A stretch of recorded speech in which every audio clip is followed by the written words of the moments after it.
Assalamualaikum and good morning to Master of Nursing new students lah, okay, in OUM.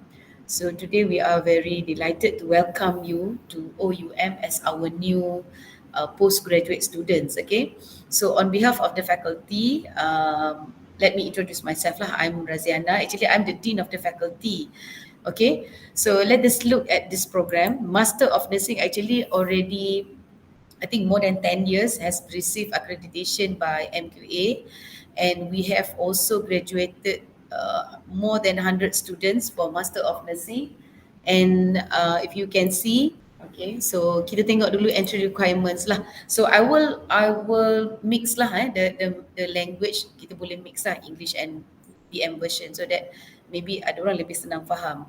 Okay, so actually this is the overview of the programs. Master of Nursing produce nurse graduates who are capable nurse leaders to respond effectively and timely in the current complex healthcare environment. So the strength of this program is management, leadership and research courses lah, which will be offered at the end of the semester. So you can see the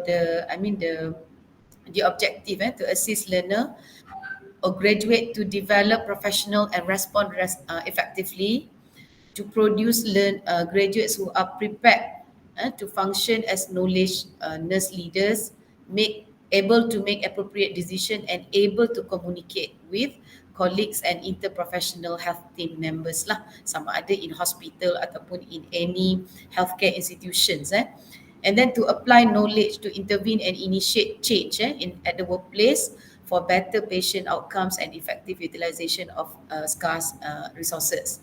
Actually bila saya tengok kepada program nursing ni, sebenarnya saya dapat feedback sebenarnya. As a dean, saya dapat feedback yang ada a few of our graduates tau dalam nursing ni, MN ni, bila dia dapat kerja dekat Saudi, dia boleh jadi nurse educator, which is the salary is a bit higher than the normal nurse lah. Saya tak sure lah apa nama dia. Tetapi dia kata macam, saya kata boleh guna MN, boleh doktor, dia kata. Dan gaji pun lebih tinggi daripada yang tak menggunakan MN kan. Jadi dan dia kat sana dia more to, kalau kita macam more to CI, instructor kepada practical nurses lah, maknanya nurse yang sedang dilatih di hospital berkenaan lah. Jadi sebab tu saya tengok ada yang lepas dapat MN tu memang lepas tu fly. Jadi kita tahulah mungkin dia dapat lebih baik lah kat sana kan. Dan kalau kita tahu di Saudi dia punya perks tu lebih baik. Saya rasa ada yang pergi, ada yang kos saya bagi tahu dapat rumah kan. Betul, ada yang boleh bawa spouse dah, ada bila dah lama dia boleh bawa. Jadi itu semua adalah kita panggil sebagai benefit lah daripada program ni. Dan kita juga boleh kata ODL juga diiktiraf di negara lain, because before this in Saudi dia tidak begitu mengiktiraf open and distance learning. Tetapi sejak akhir-akhir ni kita dapat input daripada student dan daripada agent. Sebab hari tu Melorita dia datang. Melorita kan yang dia sending nurses to overseas ni, dia call and dia nak collaborate dengan kita, because dia kata now dia punya majikan lah, dia panggil majikan, dia sebut nama majikan dia kata contact kita and nak nurse yang ada degree pula, because dia kata demand daripada hospital di sana, sama ada Saudi, Australia, New Zealand, Singapore, nak yang ada degree. Jadi sebab tu dia kata, betul, saya tanya dia, what about the master? Ya, dia kata master of nursing also will be in line lah. Maknanya later on dia akan jadi satu demand pula. Bila dah ramai ada degree, dia akan demand pula ke arah master. Itu yang kita dapat lah input daripada Melorita, dan kita akan, kalau tak silap saya, kita akan buat MOU lah dengan dia. Sebabnya dia kata macam ni, dia tak nak nurse yang pergi dengan degree sekarang ni nurse yang bekerja ramainya ada diploma. So bila dia orang diminta untuk sambung degree, dia tak nak nurse tu balik Malaysia berhenti kerja kat sana, and then majikan sana akan mencari-cari lah, dia kata. But at the same time dia kata kita nak dia kekal bekerja di sana. Dan bila dia tengok curriculum structure terbaru BNS tu, that's why dia kata okay, dan dia kata our nurses are suitable, dia kata to study with OUM lah. Dan untuk ada satu CP management tu, saya kira dia boleh buat kat tempat kerja dia lah, tapi dia kena record semua tu lah proses tu. Okay, so sebenarnya saya juga baca berita baru je, saya rasa minggu lepas ke, yang Malaysia mengalami kekurangan nurse kan, professional nurse. Jadi itu juga adalah satu, kalau kita lah, keperluan lah kepada IPT, mungkin dari segi perks dan benefit lah kot, mungkin itu yang kena kerajaan lah. Tapi kita di IPT kita akan prepare a quality of programs lah. Okay, so sebenarnya untuk OUM, kesemua program intake dia adalah 3 kali setahun, Januari, Mei dan September, dan mode of study dia adalah part time. Dan saya kira OUM bukanlah satu-satunya universiti yang running the university as ODL. Sekarang ni IPTA pun dah mula apply ODL mode lah dalam beberapa program pengajian mereka lah. Untuk MN, duration kita adalah 2 tahun, which is 2 years lah. Ini minimum tau, tapi kalau you ada certain consideration lah, mungkin ada limitation, mungkin ada yang kadang-kadang kena keluar overseas for few months kan, jadi kalau nak tangguh semester tak ada masalah lah. So you can extend up to 4 years, maknanya maksimum kita 4 tahun, minimum kita 2 tahun.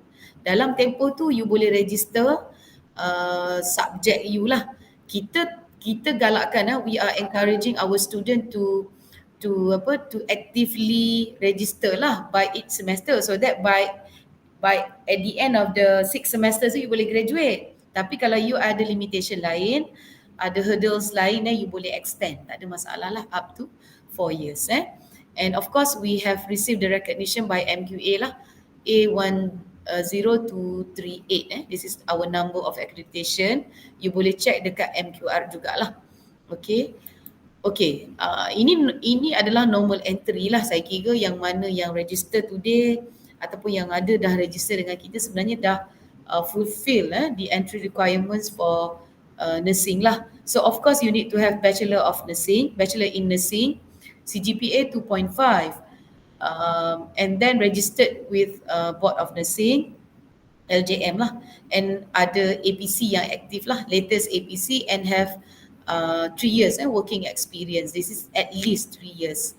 Untuk foreign, kita hari ni tak ada yang foreign, tapi normally kita akan ikut kriteria yang ditetapkan oleh KPT lah, which is dia kena pass international English proficiency, sama ada IELTS ataupun sekarang ni dia buat kesetaraan dengan MUET dah. Tetapi kita kita boleh katalah kita tak buka lagi lah untuk MN ni secara direct masuk, sebab kita takut dari, mungkin kita nak check compatibility di antara BNS dia dengan BNS kita tu berbeza. That's why kita tak dapat lagi lah. Okay.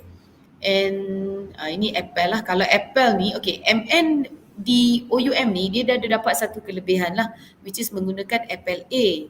But still dia kena ada juga dia kena ada juga Bachelor of Nursing. Cuma CGPA dia tu kalau below 2.5, dia kena tunjukkan kita ada 5 tahun pengalaman.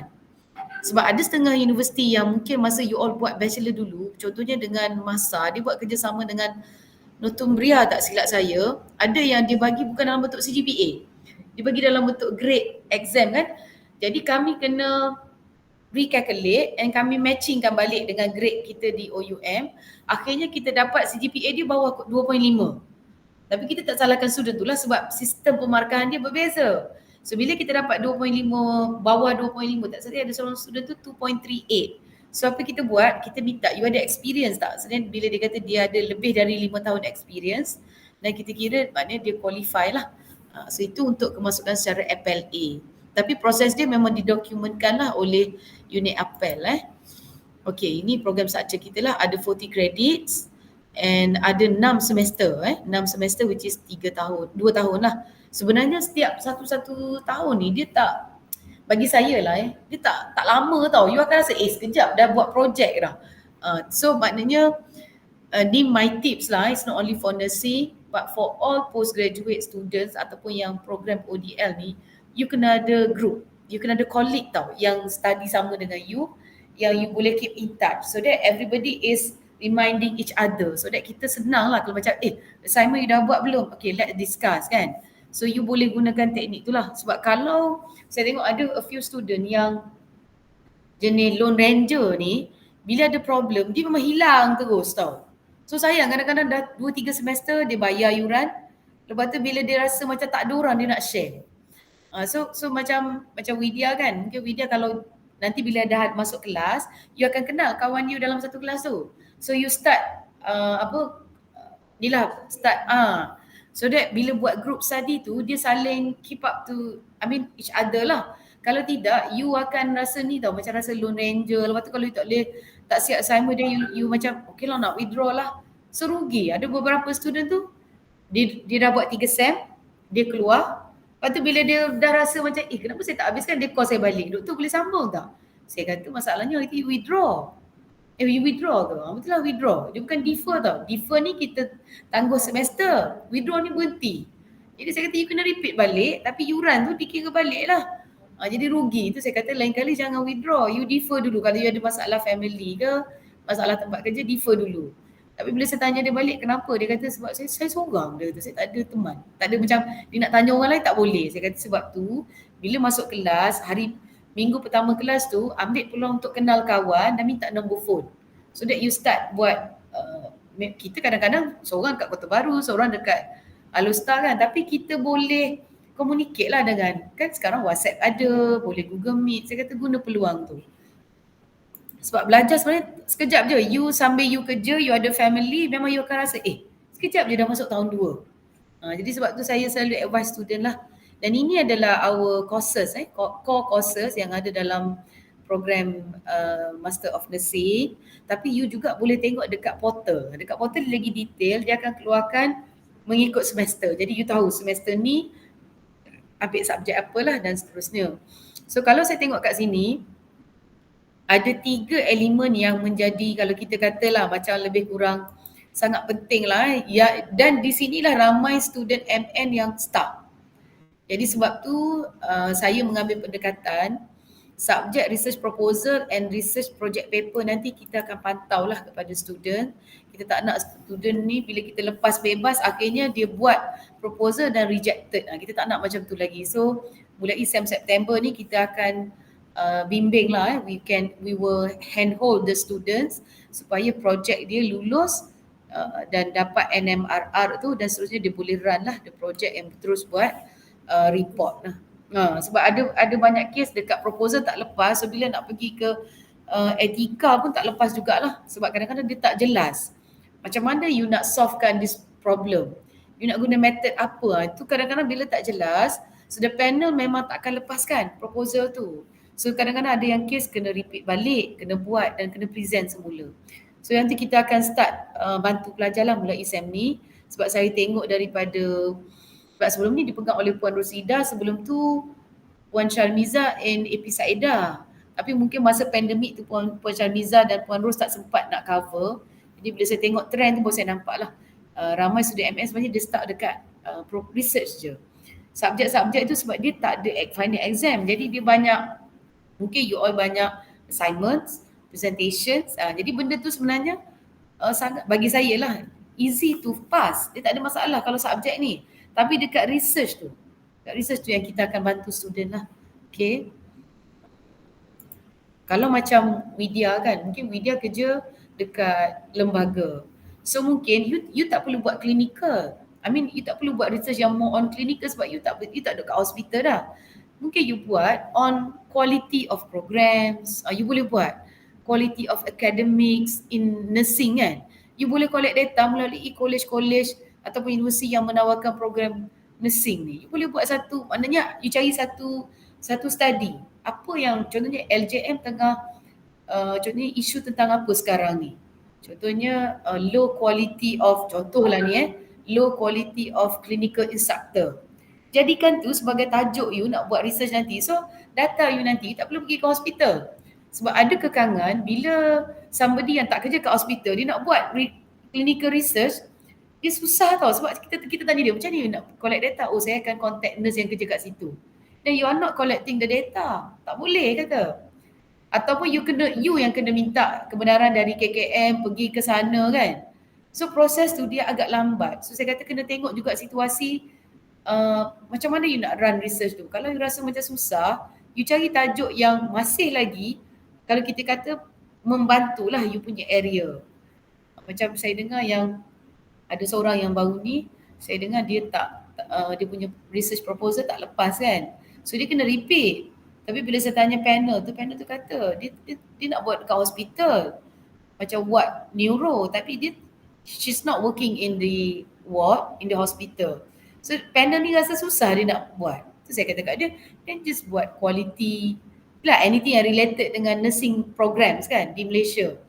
Diploma ke, bachelor ke, master ke, you boleh buat sebenarnya. Dan boleh banyak, kita boleh measure quality of graduates, quality of contohnya nursing lecturers, quality of CI ataupun macam mana proses apa ni, management of clinical posting. Tu boleh jadikan tajuk tau sebenarnya. Dia master ni, dia bukan level thesis PhD, bukan. Dia macam kita buat satu research, kita nak solvekan problem yang katalah LJM duk bising, apa ni, improper clinical management. Contohlah, ni contoh So you ambil lah peluang tu untuk you study macam mana you nak improve. Daripada improper tu jadi proper. So mesti ada solution dia. So benda-benda macam tu yang kita nak solve kan. Kalau kita buat macam kalau nurse yang duduk kat hospital, dia nak buat clinical, dia tak ada masalah sebab dia memang hari-hari jumpa. Tapi kalau you tak kerja kat situ, you nak solve problem tu, kita dah jadi macam berfikir tau. Macam mana dia nak pergi ke hospital? Memanglah dia akan dapat kebenaran masuk. Tapi bukan dia yang collect data. Dia bukan berada di situ selama, contohlah kalau nak collect data pasal patient.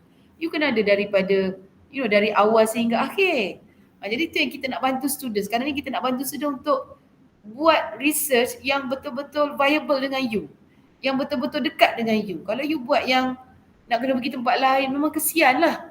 Hari tu saya buat bengkel untuk projek kat student master ni lah, student master MN ni. Dia datang lah, hari tu dalam 4 orang datang. So yang saya jumpa tu semua kerja kat hospital. Jadi dia buat lah, ada yang needle stick injury, ada yang buat error medical report. Itu tak apa, kata you kerja kat situ. Tapi bila saya tanya, sampel nak dapat pun susah. Sebab dia kata dalam masa first dia buat, dia kata lecturer suruh dapatkan data at least 300 responder. Saya kata dekat ward you ada berapa je, ICU berapa orang boleh masuk. So kalau dalam satu SEM, you tak boleh collect data untuk 300 tu. You kena extend lagi next semester. So kata put as limitation, instead of 300, maybe you hanya collect contohnya 120. Dan tak apa, kata panel akan dengar tu sebagai limitation. Logik lah, mana ada ICU ada beratus-ratus bed kan, saya kata. Dia cakap betul lah doktor. Sebab dia kata awal-awal panel saya suruh collect 300. Saya kata tak mungkin lah you boleh buat dalam masa 1 tahun. Bukanlah dia, kalau MN ni dia master dia dalam 2 SEM kan. Dia kata tak mungkin you boleh buat, nanti you lambat habis. Dan saya kata tak apa, report as limitation, then why you cannot collect for 300 but you are able to collect contohnya lah 120 ke 150, dan bagi respon justification. Dia baru dia nampak tau. So sebenarnya student ni dia stuck. Dia cakap doktor saya tak cukup 300, saya tak buat. Kesian, saya kata that's why you are stuck. So itu yang kita nak bantulah our student nanti. Ni core courses. Ini adalah yuran lah, saya tak pastilah pembayaran yuran. Ini semua deal dengan unit finance lah. Tapi setahu saya yurannya adalah 21,080 lah setakat ni. Dan processing fee macam biasa kita ada untuk 50. MN tak adalah OKU disability, nanti APC tak aktif pula kan. Okay, but saya nak cerita pasal learning mode lah. Tadi tak silap saya Dr. Zahari dah brief sikit kan macam mana nak masuk My Inspire. Tetapi nanti kita akan ada bengkel lagi lah untuk macam mana nak bantu pelajar. So this is the learning mode tau. Learning mode ni sebab OUM dia adalah institusi ODL. Jadi kita takkan ada kelas face to face. Unless untuk clinical ataupun lab. Lab tu memang dia kena pergi ke lab, dia kena pergi ke hospital lah untuk clinical. Tetapi untuk pembelajaran secara ODL, dia hanya menggunakan medium secara online. Which is kita ada My Inspire. My Inspire ni macam satu sistem lah. Macam mana kat situ sudah masuk, dia nak cari modul pun kat situ. Dia nak tahu tarikh exam, tarikh hantar assignment also kat situ. Dia nak tahu siapa tutor dia, juga dia akan communicate dengan e-tutor ataupun e-facilitatornya di dalam My Inspire ni. Jadi sebab tu you all kena jadikan Inspire ni rumah kedua you all lah. Bukannya datang sini ada setengah student yang duduk kat sini, dia datanglah kat library tu. Tapi kalau you all jauh, You all hanya perlu masuk ke My Inspire dan you akan rasa dekat dengan you punya lecturer, you punya soalan assignment you nampak, library pun you boleh masuk dari situ. Okay. Okay, and then kita ada sesi e-tutorial menggunakan secara Google Meet lah. Google Meet ni, link ni akan disediakan oleh lecturer ataupun e-facilitator yang mengajar subjek itu setiap semester. Okay, and sistem pembelajaran kita online learning, maknanya you buat assignment, you akan submit juga secara online. You exam pun you akan submit juga secara online, dan exam tu akan diberikan tempoh lah. Okay, dan okay, untuk MN sebenarnya dia tak ada final exam tau. Dia ada assignment and dia ada master project je lah. Dan assignment ni kadang-kadang dalam assignment ni dia akan letak mungkin ada presentation, mungkin ada reflection ataupun dia panggil reflective report lah. Tapi final exam memang tak ada untuk MN. Ini kita buat secara general lah. Okay. Peluang ni saya kira ramailah, you all pun tahu kan. Boleh jadi nursing consultant, research nurse, nurse educator, advance, banyak lagi lah. Saya tengok dekat luar pun ada yang demand dekat kita lah. Ini konteks saya, jadi buat sementara ni saya dulu pegang program ni. Nanti saya akan pass pada somebody else lah which is expert in nursing. Tapi untuk kalau you all nak tanya apa-apa, ambil je email saya ni, mungkin boleh tanyalah. Kalau ada apa-apa saya boleh refer kepada kami punya nurse lecturer nurse lecturer. Sekejap, saya nak now saya nak tunjukkan sikit lah sebab mungkin dekat sini saya hide dulu. Okay.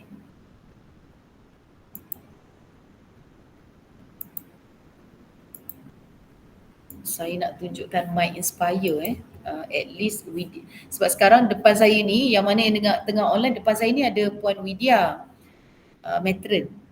Matron Widya, jadi dia daripada lembaga. Jadi saya nak tunjuk sikit lah macam mana nak masuk ke My Inspire dan macam mana nak tengok soalan assignment. Dr. Zahri tadi dah tunjuk, tapi saya rasa mungkin kita tunjuk sekali lagi so that you lagi rasa familiar. Sekejap saya tunjukkan. Okay, sekarang saya tengah tunjuk dekat you all ni. Saya punya ni lah, saya staff, jadi you all mungkin pandangan you all ada beza. So bila kita masuk ke, sebab bila you berdaftar sebagai student, when you registered as OUM learner, you akan dapat password, username dan password untuk you masuk ke My Inspire yang kita sebut tadi lah, which is our learning management system. So you pergi dekat ni, My OUM. Dekat My Courses ni, you akan nampak khusus you tau. Maknanya kita masuk tu, kita terus jumpa subjek yang di-assign pada kita pada semester berkenaan. Macam saya ni saya tak nampak lah sebab saya lecturer, tapi you all lah macam ni. Dia akan keluar senarai subjek lah. Saya banyak ni sebab saya lecturer. Cuma kalau you, dia akan keluar, kalau you ambil 2 subjek, 2 lah keluar. So contoh saya bagi contoh. Kita tengok satu subjek. Ni subjek saya tapi saya nak tunjuk contoh dia. Katalah saya ada subjek ST. 03. Ni subjek lah, saya tunjukkan dulu supaya you klik je dekat sini. Okay, you klik then you akan nampak lah. Okay, dia sebenarnya dekat ni you dah di-handle oleh seorang e-tutor ataupun e-facilitator. Dan you nak tengok, nak tengok lah apa benda dalam subjek ni, nak tengok konten dia. So you klik dekat konten ni, you akan jumpa lah. Ni modul. Kalau saya ada modul. Kalau you all MN mungkin ada yang menggunakan e-book. So bila you klik, dia akan terus ambil e-book tu daripada library tadi. So tak perlu masuk library lah. Maknanya dari sini dia akan link dekat e-book yang sama ada dekat library yang di-linkkan lah. So dekat sini you boleh study lah. Study boleh download. Okay, you boleh print modul you ni. Cuma you tak boleh copy. Saya tak boleh copy and paste ke tempat lain sebab dia ada copyrights lah. Okay, macam ni kan. Ini modul. So you nak print boleh, kadang-kadang ada student dia rasa susah nak baca kat sini, dia print sebab dia nak baca lah. Print by topics pun boleh. Okay, so itu adalah konten. Katalah nak tengok, soalan assignment. You juga akan nampak soalan assignment tu bila dia punya due tau, dekat depan. Saya sebab lecturer tak nampak, tapi kita akan nampak lah. Okay, assignment, question and submission. Ni ada info dia, tahu apa soalan assignmentnya. Macam ni subjek saya lah. Kalau you all subjek you all mungkin ada 2. So ni soalan assignment. So pergi dekat ni, saya akan jumpalah soalan dia, question. Macam you all nanti, you download. Mana soalan dah ada. Download je terus. Then boleh start buat lah. Okay, due date diberikan which is 14 November. Tapi untuk MN saya tak sure sebab you all tak ada final exam, mungkin dia extend sedikit lagi 2 minggu selepas tu kot. Sebab dia ikut dan submit pula. Contohnya dah siap soalan, dah siap jawab. Then where you can submit is here lah. You boleh submit. Sekarang ni button submission tu dia tak aktif lagi sebab belum tempoh. Tapi kita boleh submit kat sini. Okay. Okay, so ini untuk ni. Kemudian macam mana you nak communicate dengan tutor ataupun facilitator tu.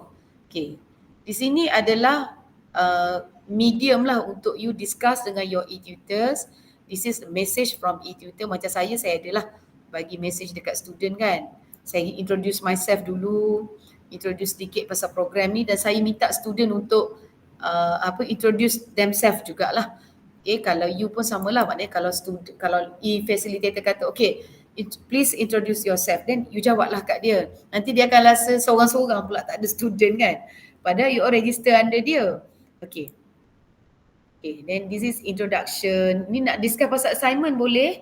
Discuss macam subjek saya ada final exam. So kami ada discussion on final exam. Tapi sebab semester baru nak mula, kelas saya baru nak mula next week. Jadi saya belum lagi ada active forum lah dengan student. Maknanya student belum lagi bagi feedback kat saya.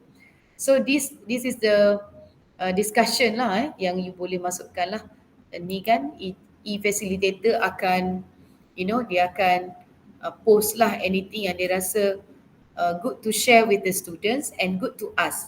So that student akan lebih, bagi saya lah, akan lebih rasa lah yang oh ini guideline untuk topik 1, topik 2 dan sebagainya. Okay. Okay, saya pergi ke dashboard sekarang ni. Kemudian kita pergi ke site home lah. Okay. So nanti yang lain-lain you all boleh explore and you all boleh tanya dengan ni. Okay. Tahu tak macam mana nak tengok kat mana kelas? Kelas kat mana? Maknanya bila, macam mana kita nak tengok link kelas 1, 2, 3 sekejap saya kan. Okay. Ke semua ni dia dekat sini, e-tutorial. Okay. So you boleh tengok dekat e-tutorial, you klik. Okay, you klik then you boleh nampak, pergi dekat my timetable. So dekat sini kelasnya akan keluar list lah. Macam ni kan. Kelas saya akan bermula pada 26 hari bulan 9 nanti. Dan ini adalah link dia. Bila kita klik, dia akan directly go to Google Meet. Okay. So tapi sebab kelas tak ada lagi, so saya letak link dia lah. Nanti pada hari berkenaan dan masa berkenaan barulah student akan masuk. Okay. So itu cara kita communicate lah dengan student Okay.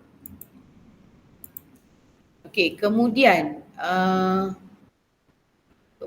saya tunjukkan sikit lagi lah berkenaan dengan final exam. Ni kalau yang ada final exam, you all tak ada final exam so saya tak masukkan lah. Okay, so I think itu je lah kot untuk sharing. Tapi kalau ada soalan daripada sama ada yang ada kat bilik saya ni ataupun yang dekat online, kat online kita tak ada ni video. Tak ada orang datang. Tak ada orang masuk. Tak ada orang masuk. Mungkin semuanya tak free lah. Okay. Vidya ada nak tanya apa-apa tak? Saya risau dengan assignment je lah. Assignment lah. Because biasa kita dah duduk dekat klinikal almost berapa tahun dan kita duduk dekat ibu pejabat tu. Saya tak macam sebelum saya ambil bachelor pun, ambil degree pun assignment dekat klinikal lah. Saya risau tentang assignment bila saya duduk ibu pejabat. Okay. Macam tu. Okay, tak ramai je Vidya yang saya rasa berapa orang dah daripada LJM tu yang register dengan kita. Kejap saya tunjukkan subjek. Saya ada tanya dengan Puan Yi lah, dia kata subjek mungkin lah macam research tu contoh itulah research tu kita kena betul. Ni kalau kita tengok, kalau Vidya tengoklah kat sini. Okay, kalau kita tengok kan subjek yang ada ni, subjek-subjeknya Vidya boleh buat tanpa ni pun, tanpa pergi ke hospital, tapi dua ni research ni. So research ni sekarang ni maksud saya yang tadilah, saya tak nak student ingatkan kalau MN ni research dia mesti dekat hospital. Sebenarnya you all ada aspek lain lagi. Dia macam ni, research ni something yang kita nak improve. Katalah kita jumpa problem kan, contohnya dalam bidang nursing ni, program contohnya lah, mungkin lembaga ada dapat aduan lah, program tak dapat akreditasi disebabkan oleh contohlah management of the university kan, ataupun pengurusan program tu di dengan hospital tidak. So you boleh buat kajian on that part. Mana tak semestinya kena pergi hospital. You boleh collect data daripada universiti-universiti yang menawarkan program Bachelor of Nursing ke kan. Dia ambil lah program Bachelor, jangan ambil Master sebab tengah buat. Ambil program Bachelor. Kalau you nak collect data, you boleh guna survey, you blast je dengan guna Google Form. Saya tengok ramai student buat macam tu je. Sebab dia kata nak pergi ke sana tak dapat kan. Macam nak pergi interview setiap satu-satu universiti, lama dia kata. So dia hantar email, dia minta kebenaran daripada program director untuk dia interview lecturer nursing. Boleh juga. Tapi you kena ada surat lah yang menyatakan research you ni tidak akan mengambil kira, maknanya data akan dirahsiakan, tidak akan di-share kepada umum, hanya untuk tujuan research sahaja. So kalau macam tu boleh sebenarnya, tak ada masalah. So dia tidaklah perlu klinikal sebab yang ramai start ni semua nak buat klinikal. Saya tanya needle stick tu saja berapa orang kerja dekat lab, dekat ward you? Tak ramai doktor. Dan macam mana you nak collect 300? Daripada situ dia cakap, itulah saya dah start. Ada tu setahun tau. Setahun tak gerak. Ada seorang tu dia dekat Avicenna. Dia call saya, dia kata doktor, saya sebenarnya setahun dia kata tinggalkan research. Kenapa? Itulah saya stres dia kata. So bila dia nak mula balik, saya tengok balik dah dengan dia. Dia kata dia punya supervisor suruh buat 2 method, kuantitatif, kualitatif. Saya kata kalau cukup dengan kuantitatif, tak perlu buatlah kualitatif. Sebab you punya level ni bukan level thesis. Saya kata you punya level ni project, research project. Jadi tak perlu buat sampai tahap dia pergi collect data yang yang kuantitatif, dia collect lagi data yang kualitatif, lepas tu dia kena mapkan balik kan, sama ada support ke tidak research question yang dia nak tu. So saya kata tak perlu sampai tahap ni. Jadi student tu dia macam rasa susah lah. Saya kata you pergi klinikal pun saya dah tahu you susah. You pergi hospital nak collect data. So cukup dengan data melalui kuantitatif je, tak perlu kualitatif. Tapi ada setengah student dia sempat buat. Bila sempat buat dia saya kata okey. Tapi kalau you rasa limitation, tak perlu. Macam Widya saya kata saya nampak macam tu. Sebab di lembaga Islam mungkin ada concerns yang you all tengah jumpa tau. Kan you all kan selalu pergi, mungkin you nak tengok dekat, ni pendapat saya lah, quality of diploma nurses, quality of bachelor degree nurses kan. Mungkin boleh tengok benda tu. Quality tu dia banyak. Macam ada satu tajuk, saya tengok benda ni dekat WHO kot. Dia panggil assessing transversal skill among dia panggil healthcare workers. So ini boleh masuk semua. Nurses boleh. Macam kami ada program BMHS tu, Medical Science kan, AMO tu. Diorang pun kami boleh masukkan dalam research tu. So kalau macam contohlah, saya memang nak buat research tu, tapi saya ni saya bukan clinical tapi more on assessing skill dia. Cuma kita mungkin akan tanya dia punya supervisor di hospital.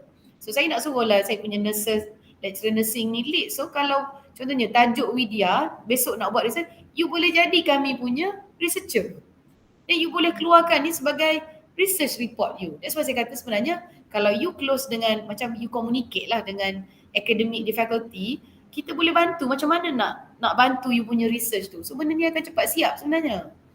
Ni jadi student kelas tak masuk, dengan lecturer tak bercakap, hantar assignment, submit assignment je lah dia buat. So bila dia start dengan research, dia tak ada orang nak cari. So bila saya pegang ni, saya baru pegang tadi bulan 9 baru ni, awal bulan 9. Bila saya pegang ni baru saya tahu yang rupanya student MN dia dekat research tu ada problem. Sebab you all duk ingat mesti clinical. Sedangkan dalam subjek you, cuba tengok subjek-subjek ni yang saya tunjuk ni, tak ada clinical. Clinical decision making ni pun bukannya kena pergi hospital. Dia tak semestinya sebenarnya. Dan clinical decision making ni diambil oleh student MBA juga. Jadi Walaupun dia tak kerja dekat ward, dia juga boleh buat subjek ni. Jadi sebab tu saya kata sebenarnya tak ada masalah, tak buat dekat hospital pun tak apa, tapi kita cari tajuk yang boleh menyelesaikan isu yang ada dekat, contohnya lembaga tengah bising ataupun tengah menjadi satu perbincangan lah di kalangan KKM ke, lembaga ke, contohnya quality of nurse kan, graduate nurse. Mungkin dalam masa 2 tahun tu you tengok banyak aduan. Mungkin kita boleh buat intervention kat situ. Saya tengok ramai student juga yang buat pasal nurses, tapi bila dia kaitkan dengan hospital, dia akan stuck dekat situ. So kita tengok nanti banyak sebenarnya boleh buat. Bagi saya boleh ni dalam masa 2 tahun kalau macam Widya sentiasa communicate dengan lecturer, facilitator kan, memang you boleh habis cepat sebenarnya. Tak perlu sampai setahun, 2 tahun. Ada student sampai extend lepas 4 tahun minta rayuan. Dia kata, doktor boleh tak saya nak buat rayuan nak tambah? Boleh kata, tapi bagilah surat. Dan kita tengoklah dia bagilah sebab kita tahu kan masa pandemik hari tu ramai yang memang tak cukup masa. Dia kata ada yang shift dia tu non-stop. Dia kata jadi dia tak sempat nak settlekan master ni lah. Saya kata boleh, tak ada masalah. So itu je lah. Selain dari Widya, rasa ada lagi tak yang sama, yang kenal buat MN? Register MN sekali ada? Ada tak? Saya tak ada list macam nama tu. Nama saya kena carilah. Saya akan cari nanti saya ingat saya nak buat satu group WhatsApp sebenarnya untuk you all ni.